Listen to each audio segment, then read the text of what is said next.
Thank you. Must say it's inspiring to be here at Ideon Science Park with this wide variety of entrepreneurs that are here. As I presented here, my name is Henrik Clerselius. I'm from PwC.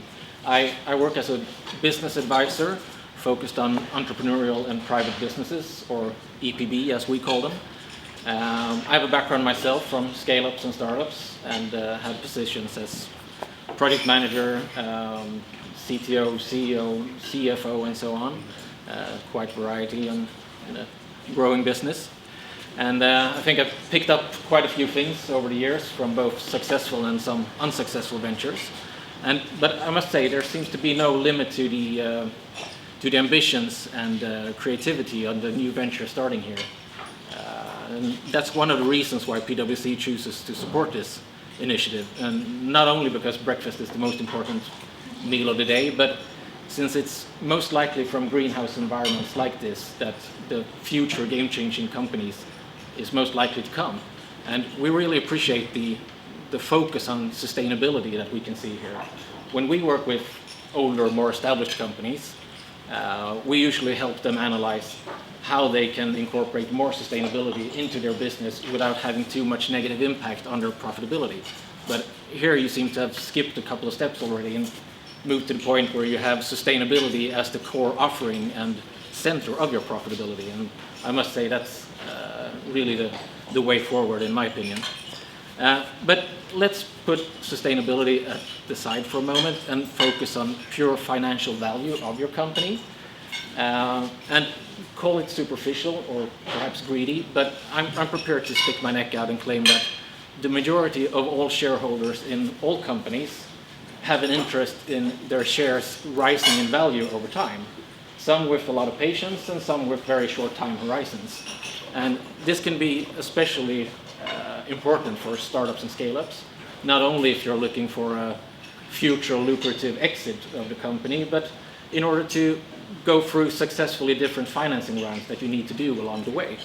And in order to get the valuation you deserve, one key element is to have your finances in order with the right structure and the thought-through process for which key financial ratios do you need to document along the way in order to get that.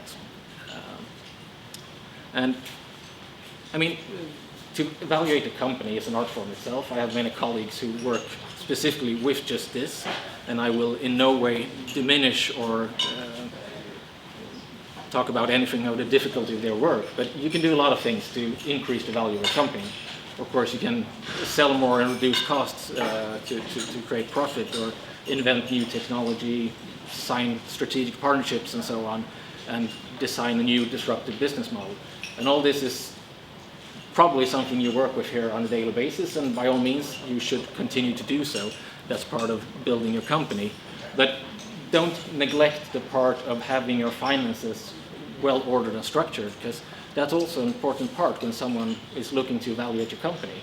It's perhaps not something that will double the value of your company, but it's also not something that you need to invent something new. Accounting, it's quite standardized. You don't want to be disruptive usually in that area. So it's something we could recommend. Just benchmark what everyone else is doing and set up those standardized routine tasks and just make sure to do them, and you can take that next step as well. And because not having everything in order will lead to a lower valuation of some sort, and that is you will give a discount on your company, and you don't want to do that, especially when you sell the company, but you don't want to do it when going through different financing rounds either, because you will get diluted too quickly.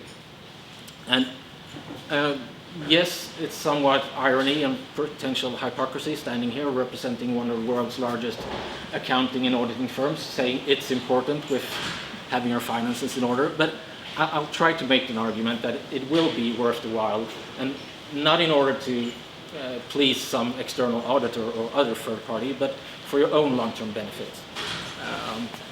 And you might go through the first financial rounds without too much difficulty, but along the way you will meet tougher challenges along with the increased stakes. But even early stage business angels will analyze and judge you if they don't feel that you have your things in order. I actually took a course here in this building with our friends from Connect, also confirming that thesis that you don't just look at the business model, you look at the team of entrepreneurs themselves.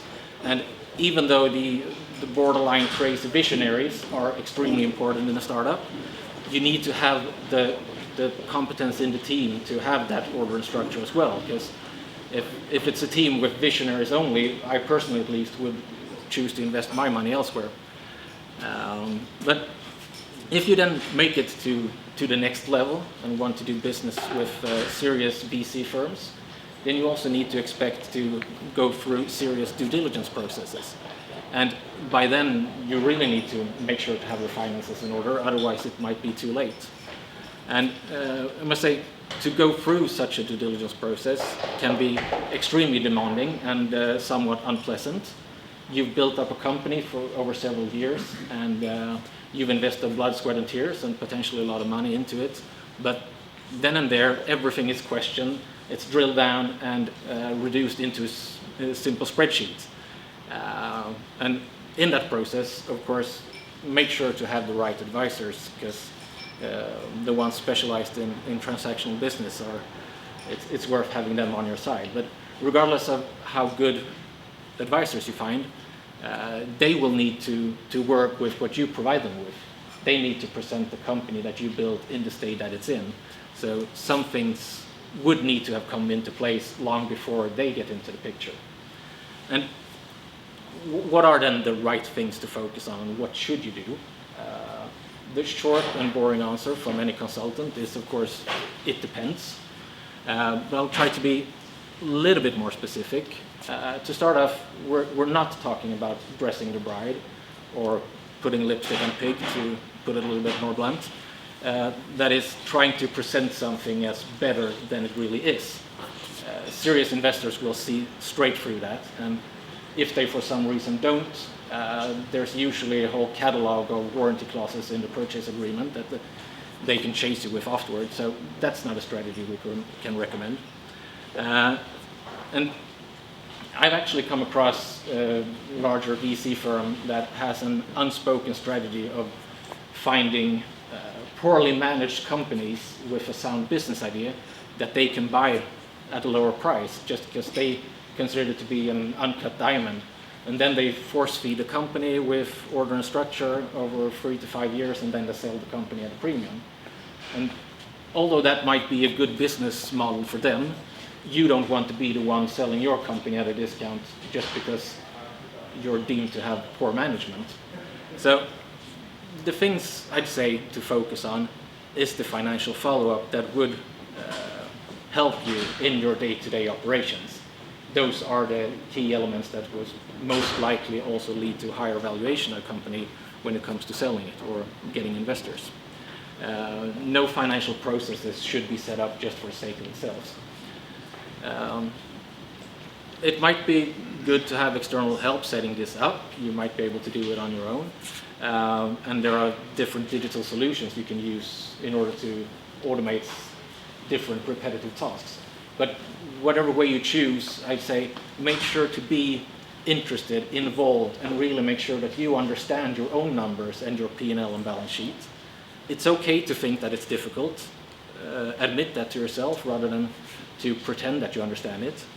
And well, there are a lot of different key elements, key figures you could measure. You have cost of goods sold, customer acquisition costs, lifetime value, churn, working capital, and so on. But I'd say the first thing to start with, if you don't already have that in check, is to make sure you really understand your turnover. It might sound simple. I mean, what's to understand? You provide goods or services to your customer, they pay you, that's turnover, right? But it's not always that simple. Say, for instance, that you invoice your customers in advance. You have a subscription model where you get annual payments from the customer. Then you get full payment today, and you have a commitment to provide your services for the upcoming 12 months. And most definitely, you will have different costs associated to that. What is then the accurate result of your company today when you get the money in your bank account? And don't get me wrong, from a cash flow point of view, that's actually a good idea to do business like that. Make sure to get paid early by your customer and negotiate terms to pay your suppliers as late as possible. And that way you can borrow money from both customers and suppliers at 0% interest. And I mean, good luck finding better terms with any bank.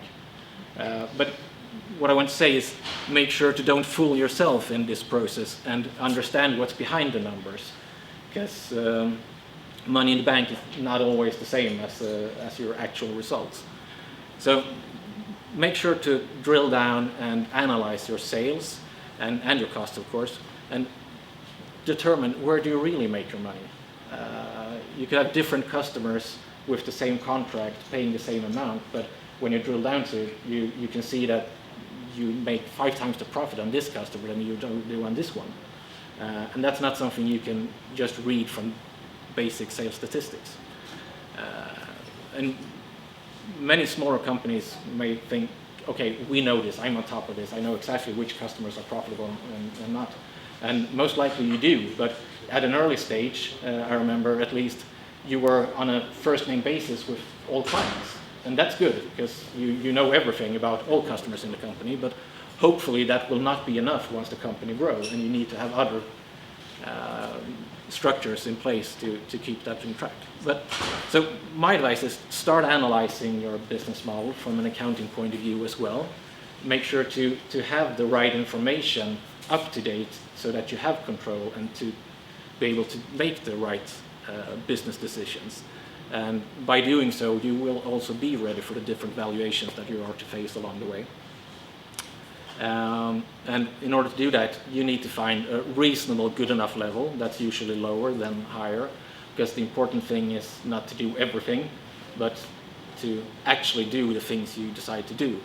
And don't get stuck in this, we can do this later when we have more time, because yeah, you will never have more time. It will always be competing different urgent tasks that you need to prioritize. So my recommendation is make sure that this makes the cut and that it makes it every week, because it's first when you look and reflect on the numbers on a regular basis that they can make that impact that you're looking for. And at the end of the day, don't give an unnecessary discount on your own company. Instead, make sure to get what you deserve before giving anything of it away. It's my tip, at least. I can continue talking, but I think my time is up here. Any questions or thoughts on this? Tell us a little bit about your background. You said you had some. Yeah. I started my first company in the early 20s with a friend. Learned the hard way that some things are more difficult than you think. Ran that for a couple of years, started a German subsidiary, and then moved home to Sweden again. Then got back to school, tried to learn what I should have known in the first place, and then started working in a startup scale-up environment with digital training, where I had different roles along the way, along with the company growing. And then last year that company was sold to a venture capital firm, where I also chose to step off that journey and join PwC as a business advisor. So, short version. Okay, maybe I can ask a quick question regarding the small business today.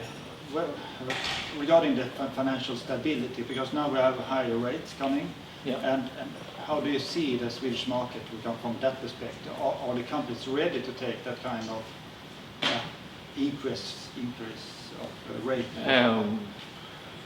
Hard to say, of course, but I'd say some are and some are definitely not. There are a lot of companies living on the edge. There's always where a little bit of change in the market will put them over the edge, but there are also a lot of sound companies that are always prepared to meet that challenge. But it's I guess my guess is as good as anyone's, because it's hard to tell where the market's going right now. Yeah, I'll stick around if anyone else later wants to discuss the exciting accounting.